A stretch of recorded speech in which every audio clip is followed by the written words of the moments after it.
और ना ही अखिलेश यादव ने। अभी 5-10 साल से तो अखिलेश यादव बाई चांस कभी आए हों तो किसी कार्यक्रम के तहत आए हों तो आए हों, इसके अलावा उन्होंने आकर के कभी राजस्थान में अपने पदाधिकारियों को नहीं संभाला और ना ही कोई ऐसी सभाएं की, क्योंकि जब सभाएं होती हैं और समाजवादी का संदेश जब जाता है तभी आगे बढ़ पाता। तो क्या ये कमी नहीं रही कि आपके मुखियाओं की जो समाजवादी के लिए वो यहाँ आते और बार बार आते, महीने 2 महीने 3 महीने में आते, यहाँ सभाएं करते, चुनाव के दौर में आते, क्या ये कमी नहीं रही? नहीं, बिल्कुल ये कमी है। और देखिए मैं बताऊं कि नमस्कार, सलाम, सत श्री अकाल।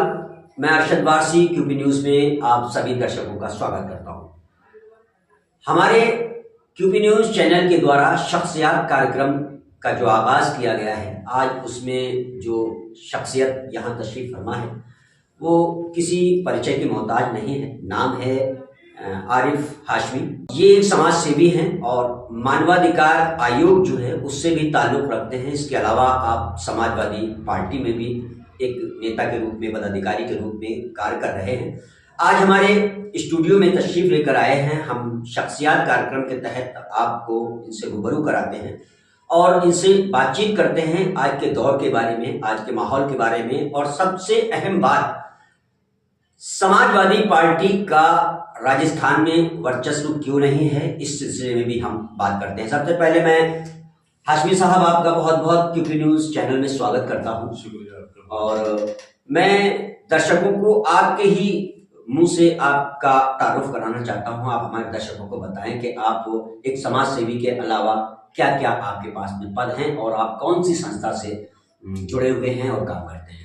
मैं बताना चाहूँगा कि मैं अंतर्राष्ट्रीय मानवाधिकार आयोग का राष्ट्रीय सचिव हूँ जी, और समाजवादी पार्टी से प्रदेश सचिव। अच्छा। और समाज के कुछ जो छोटे मोटे काम है वो करता रहता हूँ जी।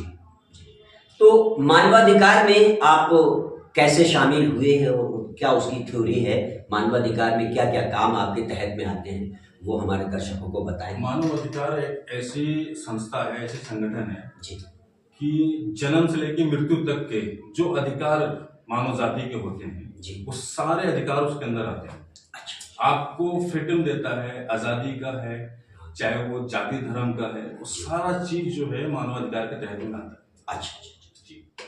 तो आपने इसके तहत, मानवाधिकार के तहत जयपुर में किस तरह की सेवाएं दी हैं? अब जैसे कि जयपुर में हमने काफी सेवाएं दी है। जैसे कि अब कोई पीड़ित व्यक्ति आता है हमारे पास कि हमारी थाने में सुनवाई नहीं होती, या हमारे कहीं ऐसी सरकारी डिपार्टमेंट है वहाँ सुनवाई नहीं होती, तो उनकी मदद की जाती है हमारी तरफ जी। अच्छा। उन अधिकारियों से बात करके उनको राहत दिलाई जाती है। अच्छा।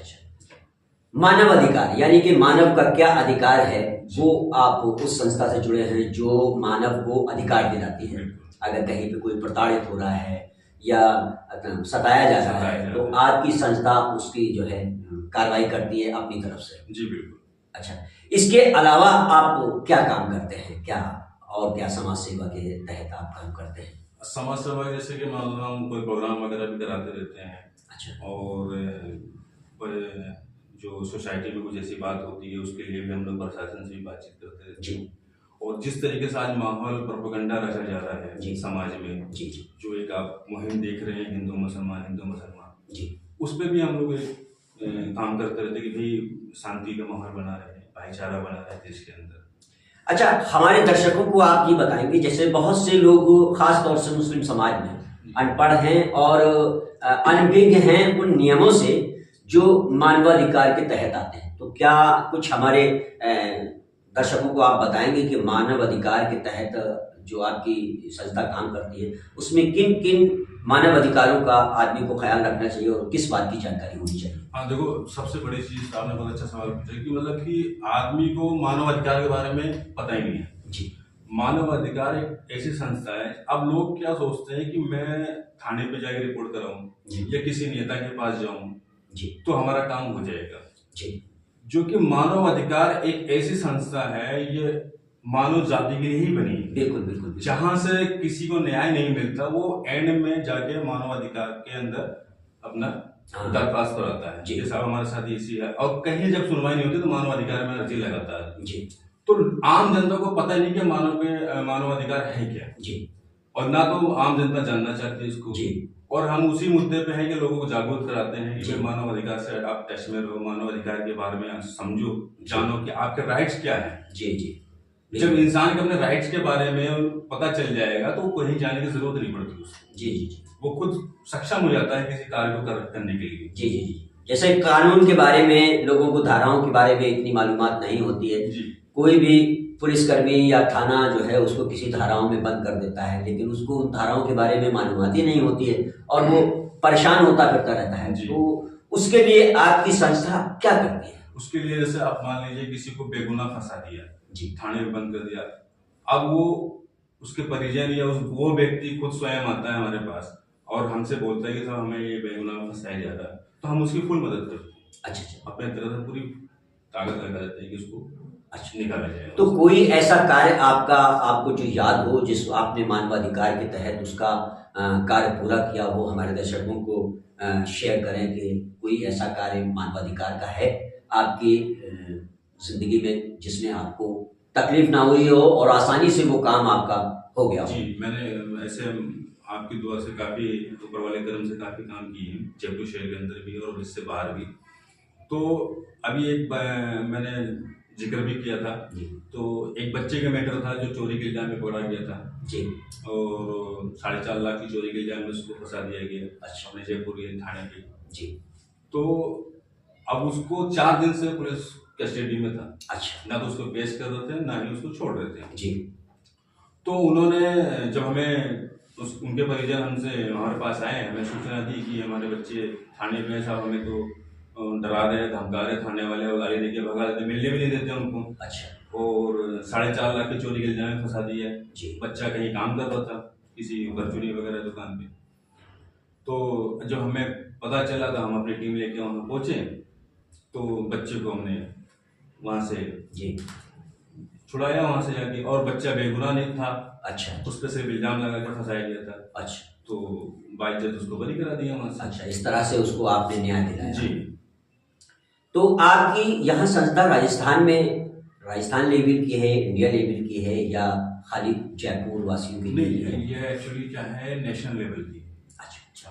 जो अंतर्राष्ट्रीय मानव अधिकार है वो अंतर्राष्ट्रीय लेवल की है और ये बड़े पैमाने पे इसकी कई कंट्रियों में इसका काम चलता रहता है। अच्छा अच्छा जी। तो जयपुर में कितने पदाधिकारी हैं आपके अलावा आपकी टीम में? हमारी टीम में जयपुर के अंदर अच्छे खासे लोग हैं। अच्छा। और जयपुर क्या पूरे राजस्थान में लोग हैं, पूरे इंडिया में लोग हैं, हर जगह में, हर जिले, हर शहर में काम है। अच्छा।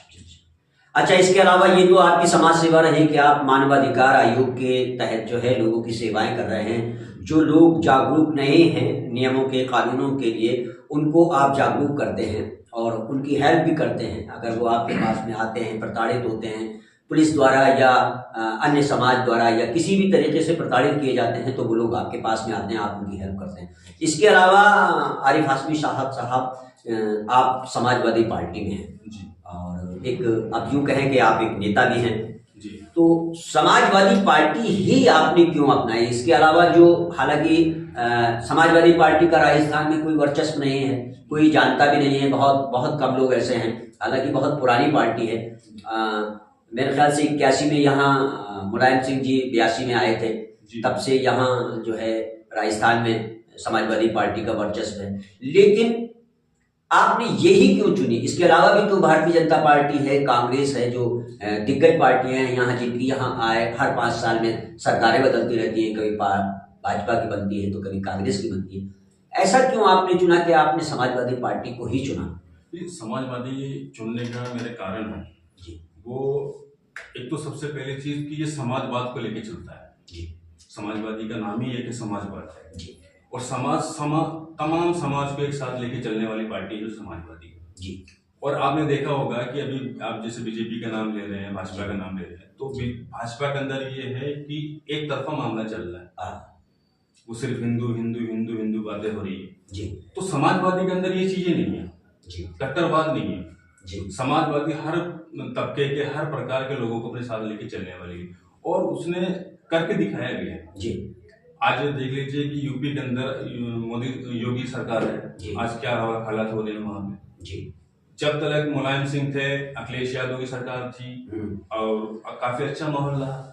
और आज देखिए क्या माहौल है, पूरे भारत में देखिए क्या हो रहा है। सांप्रदायिक सौहार्द बिगड़ता जा रहा है।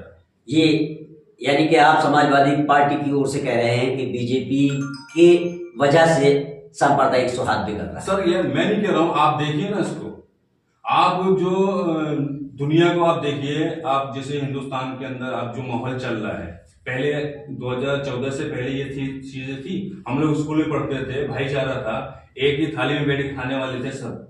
और आज वही चीज जो है ना कि बढ़ता चला जा रहा है, हम लोग अलग होते जा रहे हैं सारे लोग। जी ये कहाँ से आया? ये सत्ता लोभ लालच में हिंदू मुस्लिम को आपस में लड़ाने का कौन का सरकार कर रही? अब एक पक्ष जो है हिंदू करके तमाम हिंदुओं को इकट्ठा करके, अब कितने लोग थे हिंदू जगाने निकल रहे हैं। अब उनको क्या मतलब कि वो क्या सो रहे हैं? अब उनको देखिए जाके, क्या वो सो रहे हैं? उनको जगाने आप निकल, मतलब आपके हिंदू समाज इतना कमजोर है कि आप उनको जगाने की नौबत आ रही है। आपका मजहब इतना कमजोर है कि आप इस्लाम को आगे कर दिए और आप अपने मजहब को पीछे छोड़ दिए कि अब उनको जगाने की नौबत आ रही है आपको। 100 करोड़ होने के बाद भी आप 25 करोड़ के पीछे पड़े हुए।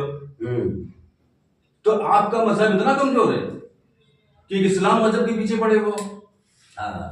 अब ये देखिए, आप हर जगह पे आप कोई गाली बक देता है मुसलमान को तो उसका नाम हो जाता है, कोई बोलता है मैं मुल्ले काटे जाएंगे, वो फेमस हो जाता है। टीआरपी बन रहा है, मतलब मुसलमान को गाली दो आप सुपरस्टार बन जाओ। पिछली बार इलेक्शन में आप खड़े हो और सांसद तो विधायक बन जाओ। तो एक इन्होंने क्या है कि एक एजेंडा बना लिया कि मुसलमानों को टारगेट बनाना है और हमें अपना काम निकालना है, सिर्फ सत्ता के लालच में। मतलब सत्ता ना हाथ से निकल जाए। इनको तो मजहब के नाम का तो ABCD नहीं पता होता है। सही बात, सिर्फ इनको अपना सिक्का चलाना है सर। अच्छा, तो हाशमी साहब, राजस्थान में समाजवादी पार्टी का कमजोर होना या इसका कोई वर्चस्व ना होना, क्या कारण रहा है कि समाजवादी पार्टी आज तक यहाँ राजस्थान में प्रोग्रेस नहीं कर पाई है? सर देखिए क्या है कि मैं बताऊं, समाजवादी पार्टी थर्ड पार्टी होती है यहाँ पे जी, और इसको कमजोर किया गया है। दरअसल क्या है कि जब भी कोई चुनाव लड़ते थे समाजवादी पार्टी से व्यक्ति, तो उसको क्या करते थे, या तो कांग्रेस में चले जाते थे या बीजेपी में हायर कर लेते थे। एक बार 2 या 3 विधायक भी बने थे, हनुमानगढ़ से भी एक विधायक बना था, सूरज लक्ष्मणगढ़ से, ये जो लक्ष्मणगढ़ से धानका जी बने हुए थे, सूरज भान धानका जी जो विधायक बने हुए थे, और हमारे जो पंडित जी रामकिशन जी थे वो सांसद भी रह चुके भरतपुर साइड से, इधर से कहीं से। तो क्या है कि ये यहाँ पे बड़ा अच्छा इसका काम था जी, लेकिन बस बात वही है कि जैसे कि मान लो आपको हमने लड़ा दिया जी और आप जीत गए या नहीं भी जीते, आपका नाम हो गया, चर्चा हो गया, तो चर्चा होने के बाद आपको तुरंत बीजेपी और कांग्रेस जो है ना उधर चले जाते हैं, तो वो वहीं के वहीं सीमित रहेगी। इस पार्टी को छोड़ के सत्ता पक्ष में चले गए, बिल्कुल, यानी कि वही कुर्सी वाली मामला कि वहां अगर कुर्सी मजबूत रहेगी वहां उसमें जाएगी। तो भाई क्या है कि वहां इनको दिखता है कि भाई वहां वो पार्टी मजबूत है, यहाँ पे उसकी सरकार वहां मलाई दिखी कि वहां पे हमें फायदा मिलेगा। तो इसलिए मतलब स्टार्टिंग यहाँ से होती थी, एंडिंग वहां चले जाते थे, इसलिए पीछे के पीछे रहे। यानी कि समाजवादी पार्टी के लोगों ने आपके लिए मेहनत की और फिर आप उन्हें धोखा दे करके दूसरा जगह चले, दल बदलू वाला मामला कर लिया, दल बदल लिया, तो अब वो कहाँ से पनपेगी, सत्ता में बने रहे, यही कारण था। अच्छा, ये कारण नहीं रहा कि आपके समाजवादी के पदाधिकारियों ने मेहनत नहीं की समाजवादी के लिए? नहीं सब देखिए, कुछ तो क्या है कि हमारे जो समाजवादी के पदाधिकारी भी इसमें लापरवाही में मानता हूँ जी, कि उन्होंने क्या किया कि इस पे ज्यादा फोकस नहीं किया। और क्योंकि आज के दौर के अंदर अगर समाजवादी पार्टी देखा जाए तो किसी परिचय के मोहताज नहीं है, मजबूत पार्टी, और इतना मजबूत है कि आज आपने देखा कि 37 सीटें सांसद की यूपी के अंदर अखिलेश यादव की अध्यक्षता के अंदर शानदार प्रदर्शन किया उन्होंने, और थर्ड पार्टी भी बन चुकी है, सेकंड पार्टी भी घोषित हो गई है।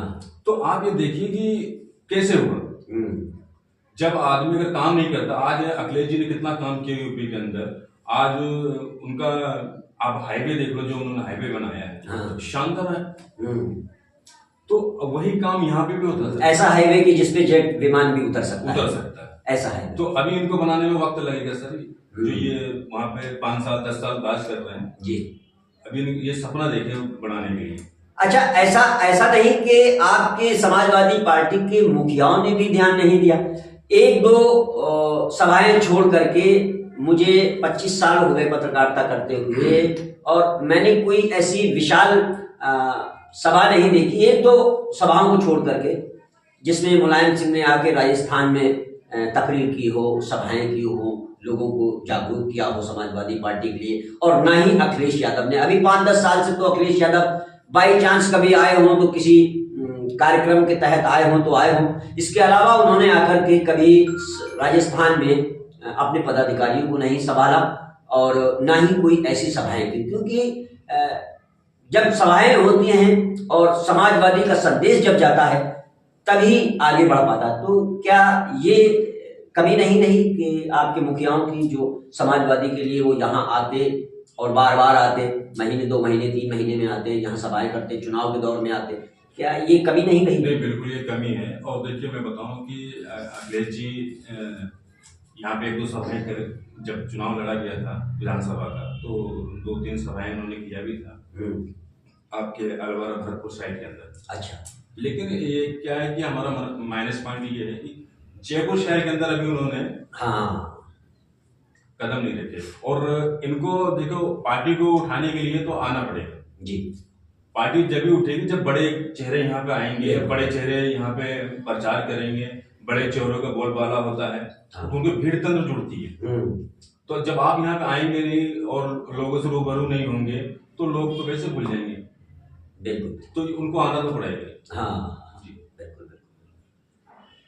बहुत बहुत शुक्रिया आरिफ साहब, आप हमारे स्टूडियो में आए। सर मैं एक चीज और जी, मैं आपके चैनल के माध्यम से एक बात कहना चाहता हूँ कि कोई भी व्यक्ति पीड़ित हो जी, जिसकी कहीं सुनवाई नहीं हो जी, तो हमसे राब्ता कायम कर सकते हैं और जहां तक कोशिश होगी हम उनकी हेल्प करने के लिए तैयार हैं। बिल्कुल बिल्कुल। सबसे पहली बात तो ये है कि मानवाधिकार के तहत आपको आपके अधिकारों के बारे में मालूमात होनी चाहिए। अगर वो मालूमात नहीं है तो ये हमारे आरिफ हाशमी साहब हैं, आज हमारे स्टूडियो पे आए। मैं इनका बहुत शुक्रगुजार हूँ कि इन्होंने मानवाधिकार के बारे में आके हमारे दर्शकों को बताया कि मानव के अधिकार क्या हैं और उन मानव के अधिकारों को आदमी को जानना चाहिए।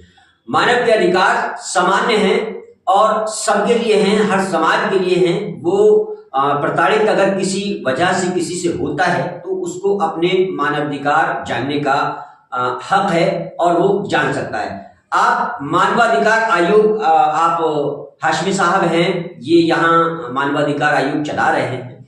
अगर कोई इस तरह से प्रताड़ित किया जाता है या उसके साथ उत्पीड़न होता है और उसको अपने अधिकारों का न्याय हक नहीं मिल रहा है, उसको न्याय नहीं मिल रहा है, तो वो हमारे मानवाधिकार आयोग के तहत जो है हमारे आरिफ हाशमी साहब से संपर्क कर सकते हैं।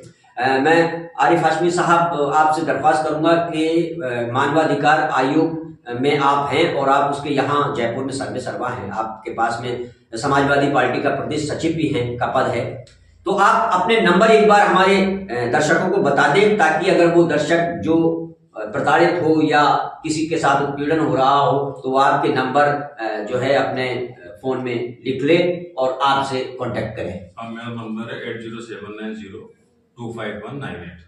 हाँ, ये आपका नंबर है। आप इसको वीडियो को चाहे बार बार चला करके सुने अगर एक बार में आपके समझ में नहीं आया है।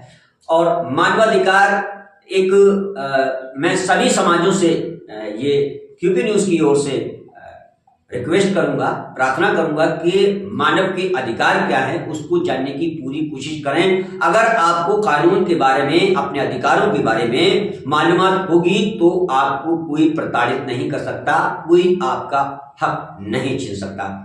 मैं एक बार कहना चाहूंगा कि अगर आपने हमारा क्यूपी न्यूज चैनल सब्सक्राइब नहीं किया है तो सब्सक्राइब कर लें ताकि, और बेल आइकन जरूर दबाएं ताकि हमारे जो साक्षात्कार यहाँ लिए जाते हैं और जो ये शख्सियात कार्यक्रम है इसके तहत जो हमारे यहाँ हस्तियां तशरीफ लाती हैं उनकी अपडेट आपको मिलती रहे, और जो हमारे पूरे देश में 128 रिपोर्टर्स हैं और वो न्यूज़ें भेजते हैं उनकी भी खबरों की अपडेट आपको मिलती रहे। जय हिंद, नमस्कार, जय भारत।